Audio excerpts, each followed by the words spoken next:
Yes, oh yes, low budget for Pritz Atenga Nkonjulia vodcast Akatimba kebyemizannyo. Just a short reminder, this is a shorter trending program that brings you updates such as the Premier League, La Liga, Bundesliga, Serie A, and the Ligue 1 in France. Leo tulina mawulire mangi. We saw yesterday club ya Liverpool yasobodde okuba club ya Real Madrid, club ya Atletico Madrid yasobodde nayo kuba Union Saint Louis, then ne club ya Bayern Munich yasobodde okuba the former champion tinadigambi, or actually the champion yadde yakawangula Champions League, that is PSG. So today though our topics are going to be more on Manchester City. Manchester City has won against Bournemouth via the weekend, and so them going to the second place. Could it be sending a message to Arsenal? Kwa Arsenal yekulembedde n'obubonero 25. Then Chelsea also will be another talking area. Chelsea or win over Spurs. So Enzo say Moises Caicedo as one of the best midfielders. That is to say, going against Rodri, who is the champion, the Ballon d'Or champion. So naye tugenda byogerako. So sirinzeka ndine Joshua yobuuzako ku bantu. Balabi baffe abashe no vodcast Akatimba kebyemizannyo mbabuuzaako yenna gye muli era mbeebaza olw'okutuwa akadde kammwe ne mulaba sheeno. Manya gange nze Joshua Mukisa omugenyi w'olunaku olwaleero era mbaagaliza sheeno. So oli muwagizi wa Arsenal? Ekikopo mukitwala? So far so good kyenyinza okugamba. So far so good. Chili promising, but it's still too early to say that Arsenal will win that trophy, though it's on the right track at the moment. Kati Manchester City's win over Bournemouth, so them going to second place. Yeah? So njagala tuchogere koko umpe what you think about Manchester City, because you know this is a team that has won the Premier League 3 times consecutively. Atenga eina method jekola. You will lead the table, any club will lead the table, but via the November, December period, January, Man City will come winning its games and take over the table. So ochogera ko chicos. First of all, you're leading Manchester City by 6 points. Message tijola ba ku Man City ena sobola okubajjayo, or it is still lacking. However much olaba after the loss against Aston Villa. No, sorry, it was Aston Villa yamukuba, yes. Naja na kuba club ya Bournemouth. So Chicholaba, what are you seeing with Manchester City? Could it be also could it be sending a message to say that it's coming for the first position?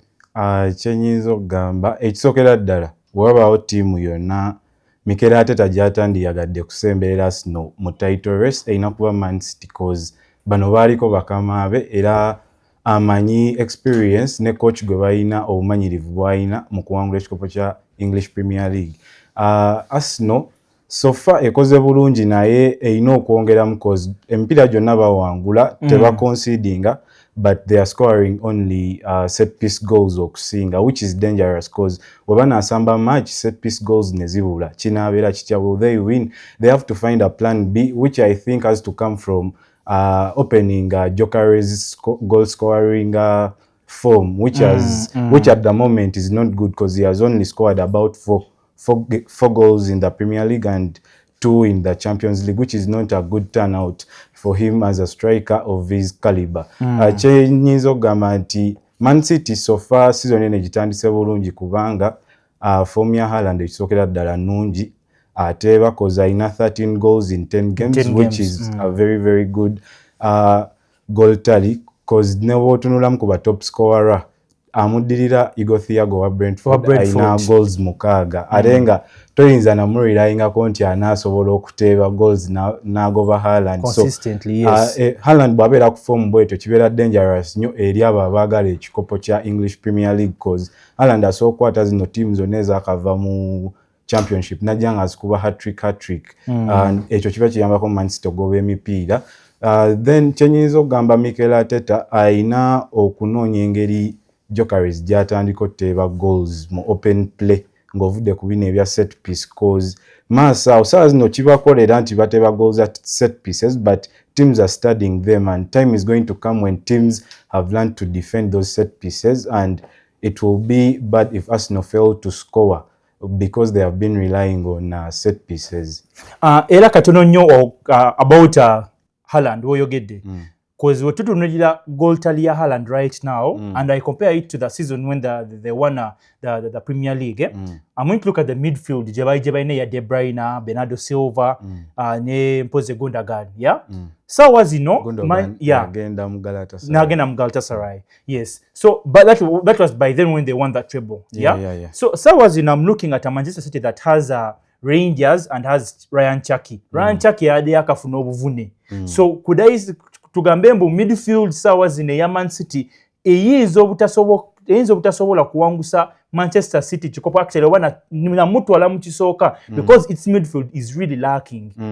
When I go to statistics, it is really lacking because when that season ya De Bruyne he was feeding to Haaland. Game week 10 Haaland yala ina goal 12 in Premier League. So I don't know, is it the midfield that is lacking? Because Guardiola yaleta he's done who bought Rangers, Nagula, Ryan Cherki, alesemu aguzema abasambi to strengthen the team. But is it enough? Chenyizo gamba ntino Man City ne Arsenal, both of the teams sawa zino ziwangula emipira naye zonna teziri at their best.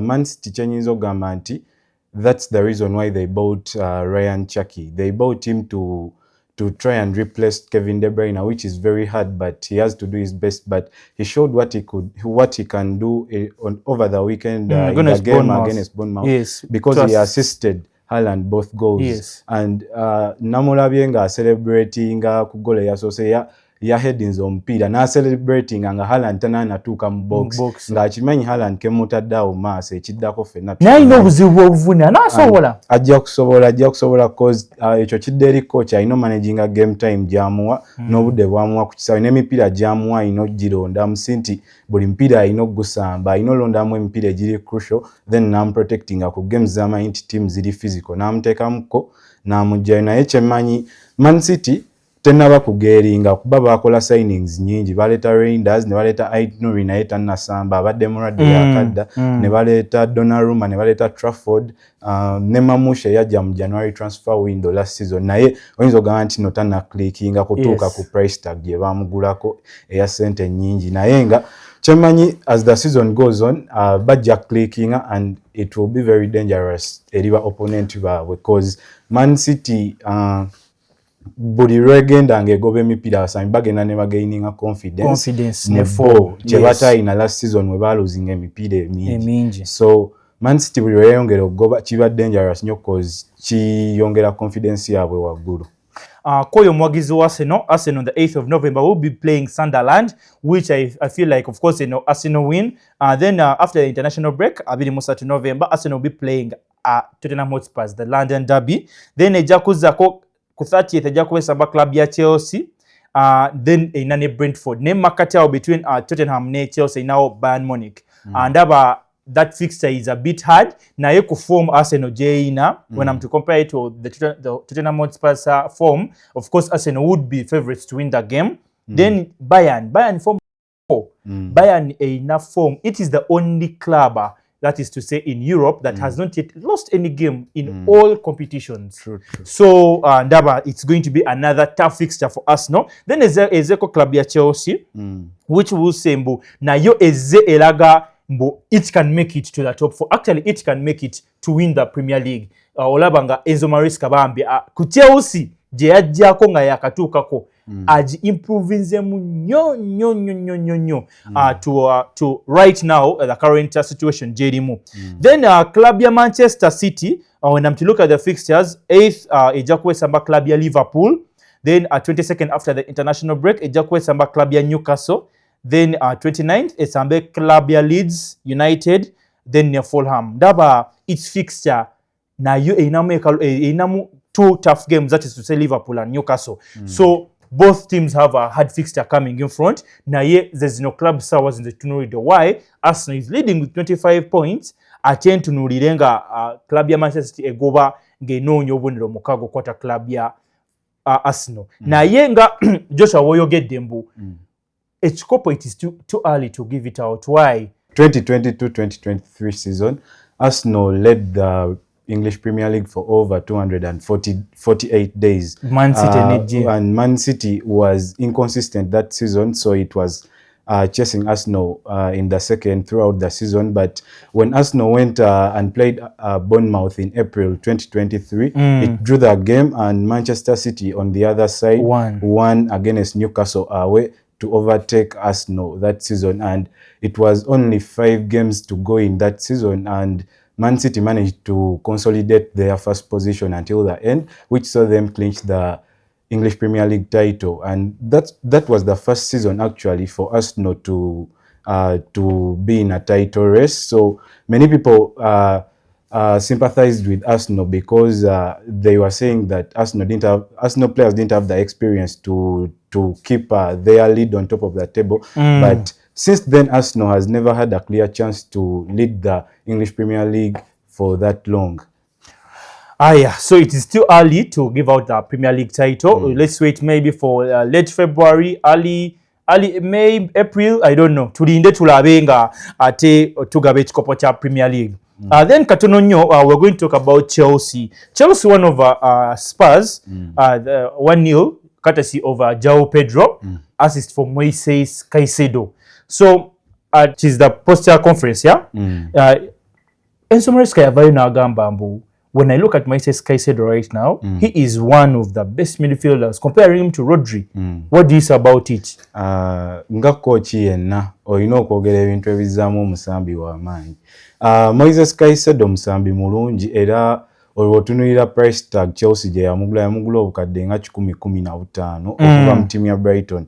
Ezo sente zokka zikulaga omusambi gw'olese. Then naye kennyini okuva yajja ku Chelsea ataddewo embeera ne performances ez'amaanyi okulaga nti no price tag yagijjaamu. Ku weekend yayambyeko timu ya Chelsea eyo okuwangula omupiira gwa Tottenham eyabadde London Derby, cause mu goal eyo yakoze assist, naye abantu abangi kye batalabye yabbye omupiira ku basambi ba Spurs emirundi 2 paka we yatuuse mu box n'apasingira omupiira Joao Pedro eyadde amaze emipiira 8 nga tateeba. Moises Caicedo musambi mulungi cause omulaba alina wakrete y'amaanyi, afata, agoba, blocking plays z'aba opponent, and akozesa amaanyi mu double pivot eyo gyazanya ne Enzo Fernandez.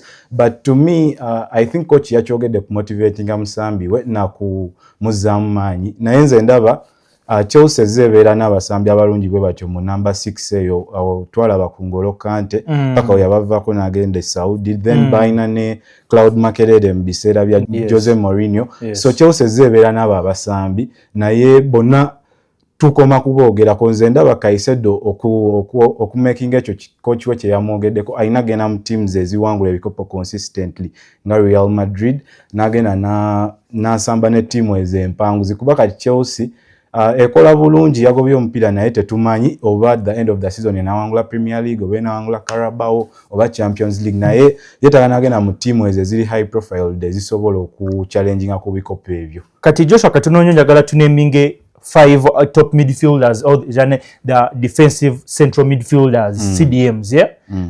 Njagala tunemingeyo batano top from number 5 to number 1. From Premier League? Premier League, considered what we're looking at Moises Caicedo and we're talking about Premier League. So, Jaga Chomenge from 5 to 1. Number 5. According, of course, not to statistics, now still you have your own opinion. So, from number 5. Sandro Tonali, Newcastle. Sandro Tonali, Muchoktan. Okay. Number 4. Number 4.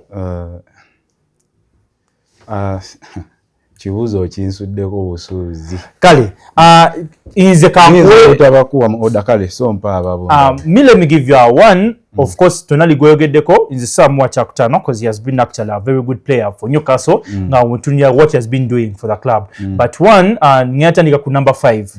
Number 5 ngina tandikira ku because I talked of central defensive midfielders, yeah? CDMs. Now CDMs, but still there is this tactic of having both having 2 CDMs or having actually 2 number 8s. Nga mutimu why ngina ku example ya club ya Manchester United. First of all, we talk about club Manchester United, of course, looking at its current form. Most times we betandika na Casemiro, netandika ne Bruno Fernandes. We look at it nga our central defensive midfielder would be Casemiro. Yeah. But if you look at the way they play, ojja kutunulira mbu Casemiro attacks. Yeah, atambula nnyo. Okiraba. So leaving this space of the CDM or little space ngaba one of the defenders. Yeah. Aina more composure with the ball. Yabasisemu. Exactly. Yeah. So one nina kwa Casemiro as number 5. Nina kwa Casemiro. I agree with you. Number 4 I'll give to Nali. Actually no, Bruno Guimaraes. Yeah, wenjokuwa. Naina yakola Casemiro chakola. Yeah. So I'll give Bruno Guimaraes as my number 4. Then my number 3 I would look at Iguna wadde right now ndaba MP atagizanya naye consistency tell you it is still ravishing naye.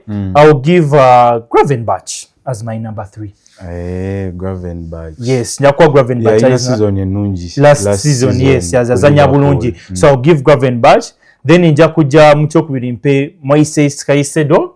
Then as my number 1 Declan Rice, because Declan Rice has been top. Ndaba Arsenal wataina Declan Rice. Arsenal na Declan Rice nga toina Saka Starboy. Nga Arsenal detaina na David Raya. Ndaba Arsenal actually ni Magalhaes, because ndaba you have not considered in 8 games. Yeah. A clean sheet of 8 games. It is fascinating. So ndaba Arsenal without those 3 men, Arsenal jakuba mbi nyo tomulabawo. Zubemendi the first 3 games Zubemendi started them. Naye Ateta nakola tactical change in alaba. Nga Zubemendi amujja katebe. Why did they look at it in that place? Watching tunula wencho. Zubemendi to adapt to Premier League pace. Kizibu nnyo. Especially ku muntu ompira omanyi waliwo formality eya the Spanish La Liga. Ompira gwe bazina sigwe gumu gwa Premier League. Spanish La Liga ina touch zekuba mu midfield. It is about pace. Yeah, intensity eri waggulu nnyo. Zubemendi musambi mulungi. Yes, naye pass test ya game ya Premier League kudduka. Naye anti roles nga 6 azikola koza dictating a play ate n'omupiira agupaasinga then managing ne game ye bulungi. Ate Arsenal naye nziraba ezanyisa cause ndaba Declan Rice ne Zubemendi nga bali in the starting lineup. Ndaba nga akoseza ba 6 babiri because both are 6s. Though Declan Rice yazanya alumba taba comfortable nnyo kusigalawo. Yes, alumba he brings up that intensity in front, creating chances. Though Declan Rice Sataina is the last pass. Omanyi last pass yengamba yolabanga ya Bruno Fernandes. Kituufu. Eyo pass eyita mu defense. Tajina. Naye ate when it comes set pieces he will deliver nice cross.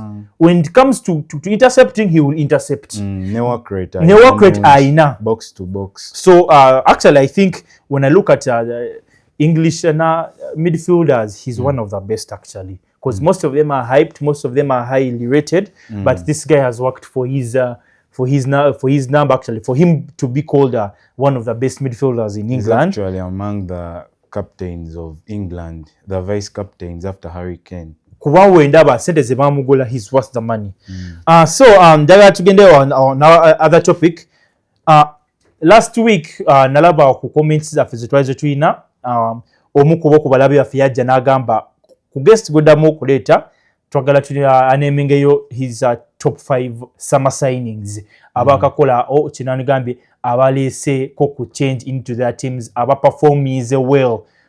When we look at the summer signing ebaddewo just of late more Premier League of course. So njagala oneminge njagala tandika from 1 or from 5? Natandika from 1. From 1. Your number 1 top summer signing? My number 1 top summer signing is Zubimendi, because yajja mu Arsenal okufiringa gap pate gye yali aleseewo. Ate nga ffenna tumanyi how important Thomas Partey was to Arsenal, because yali a dictating a player Arsenal, yali a controlling a tempo ya game, yali a defense ya Arsenal cover. Era twamulabanga emipiira gy'ataaliwo Arsenal yabonaabona nnyo, era mwe mwali n'omupiira gwa PSG ne Arsenal gwali ku Emirates. PSG gwe yakima n'ekuba Arsenal goal 1-0 nga Partey taliiwo. So nze ndaba akikoze bulungi, era y'omu ku nsonga lwaki Arsenal eri mu kifo ekisooka ssaawa zino eri waggulu wa gigoba n'obubonero 6. Zubamendi yava mu club ya Real Sociedad mu Spain.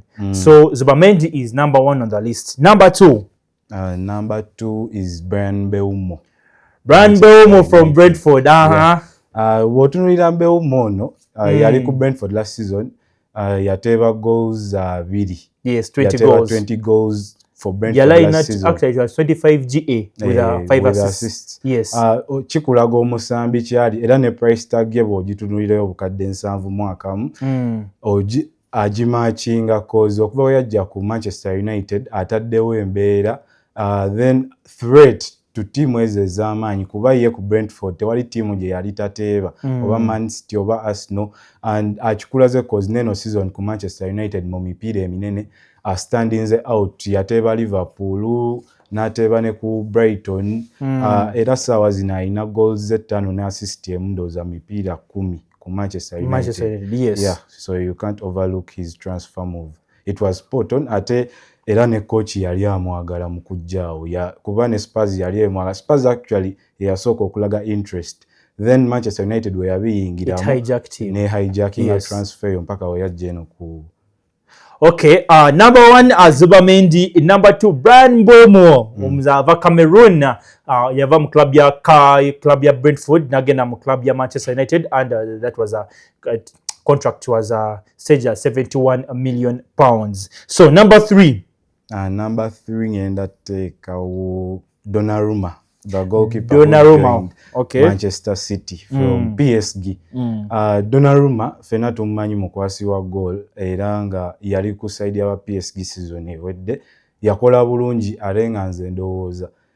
He played a huge role in PSG's season. Title win, was it a quadruple? Yeah, they won a quadruple last season. He played a very, very huge role in that season because yakwata penalties webagwa draw ne Liverpool Quanfield ku round of 16. Yakwata penalties abasajja ba Liverpool PSG n'agiyisaawo ne beeyongerayo ne bazanya ne ku Arsenal era yakola saves ez'amaanyi over the 2 legs. So to me eno ku Man City era we yajja akoze bulungi cause okuva we yajja Man City kya concedinga nnyo ne defense eraga eri comfortable. Eraga tewakyali panic cause baina Ederson right, yes, nga asamba bulungi n'ebigere naye ng'ate no mukwata emiriro gy'abasajja kibulamu. Naye Donnarumma okuva we yajja saves tumulaba azikola ne clean sheet ayina waawe entonotono era nze ndowooza y'omu ku nsonga lwaki Manchester City eriwo eri ssaawa zino. Okay, that is number 3. Donnarumma eyava mu club ya PSG ye number 3. 1 Martin Zubamendi, 2 Brian Mbeumo, 3 Jean-Luigi Donnarumma. So number 4. Number 4 abazambi abasinga babadde underwhelming naye ngenda teekawo Hugo Ekitike. Liverpool. Okay. Ng'oggyeko bino Liverpool bwe badde ekola obubi. Coach ye yataataganya team actually n'aleeta Isak. Okuva Isak we yajjaawo n'atandika otuuza Ekitike naye season we yatandikira Ekitike yali ateeba goal era ng'ateekawo embeera maaso awo ku kyoto kya Liverpool era yateeba ne goals nnyingi paka Isak we yajja ne yeegatta ku ttiimu ya Liverpool. Coach n'atandika otaataganya ttiimu nga amuteeka ku katebe olumu foomu ye nekkirira mpola mpola. Kati ate yawaliriziddwa okumuzzaayo kuba Isak yalwadde naye ndowooza ne Ekitike musambi mulungi era akadde abawagizi ba Liverpool betaaga omuwa akadde ajja balaga kyayinawo. Okay, Hugo Ekitike yava mu club ya Stuttgart. Ayina goal mu Premier League. Are they 3 goals? 3? Yeah. Ayina goal asatu mu Premier League. So Hugo Ekitike as our number 4. Number 5. Number 5 endateekawo Eze ku Arsenal. Ebanechi Eze. Yeah. Eberechi Eze. Okay. Fena tumumanyi abadde ku tiimu ya Crystal Palace wali eri ng'akola bulungi nnyo era Arsenal boyhood club ye yaliyo mu academies, n'avaayo n'agenda. Arsenal actually yamusuula naye tekyamala mumanyi, yagendayo mu QPR Crystal Palace gye yamulaba, then n'asamba bulungi over the last 3 seasons ku Crystal Palace ekyalaze Arsenal nti emwetaaga kubanga last season ebimu ku byalemesa Arsenal okukola ebyagiremesa okugoba ekikopo zaali injuries omwali eza Odegaard, Kai Havertz. Kati Arsenal eno season ekintu ekyo yagezezaako kinogera eddagala kubanga buli namba buli kifo erinamu abasambi nga babiri abasobola okukisamba ekifo ekyo. Kati ssaawa zino Odegaard mulwadde naye Eze waali afiiringa gap eyo era Arsenal tegifiiringa nnyo era wamulaba yabalagako ekitono kyayinawo ku mupiira gwa Nottingham ndowooza we yasooka okukolera Gyökeres assist, then ne ku mupiira gwa Man City ogwali gugaanye nga Man City Guardiola ataddeyo badefender nga 6 emabega eyo nga Arsenal yeetaaga omuntu oyo okuba pass eyo penetrating era yali Eze yamala kuyingira kisaawe omupiira n'aguyisa waggulu w'ekisenge Martinelli n'agenda n'agumaliriza. So far ate tanafuna nnyo goal contributions naye kyemmanyi mupya mu ttiimu ate yajja season etandise teyakola pre-season nabo. Kyemmanyi as the season goes on abawagizi ba Arsenal bajja basanyufu naye Eberechi Eze. So zezo transfer zange naye nga abasambi bangi abakola transfers okuva mu matiimu ag'enjawulo naye kyemmanyi season yakatandika season wenaggwerako bajja balaza abantu kye balinawo. Eberechi Eze mu kyokutaano. Number 1 yabadde Martin Zubamendi, number 2 Brian Mbeumo, number 3 abadde Donnarumma, number 4 abadde Hugo Ekitike, number 5 ate abadde Eberechi Eze from Crystal Palace. Crystal Palace nzukira goal gye yakuba last season against Arsenal. Yeah, it looked a bit similar. Gye yakube ate just of late gye yakube Crystal Palace when he moved to Arsenal. Yes, today we have still more Champions League fixtures. Naye lwabudde ngenda kuba nkoma wano naye nkwebaza nnyo ate omulabi wa Salt Media still nkujjukiza oba you have your testimonies. Salt Media has changed your life. Salt FM has changed your life. Please comment, put on your testimony in our comments and we shall get to you. Thank you for watching. Vodcast Akatimba k'ebyemizannyo. Welaba.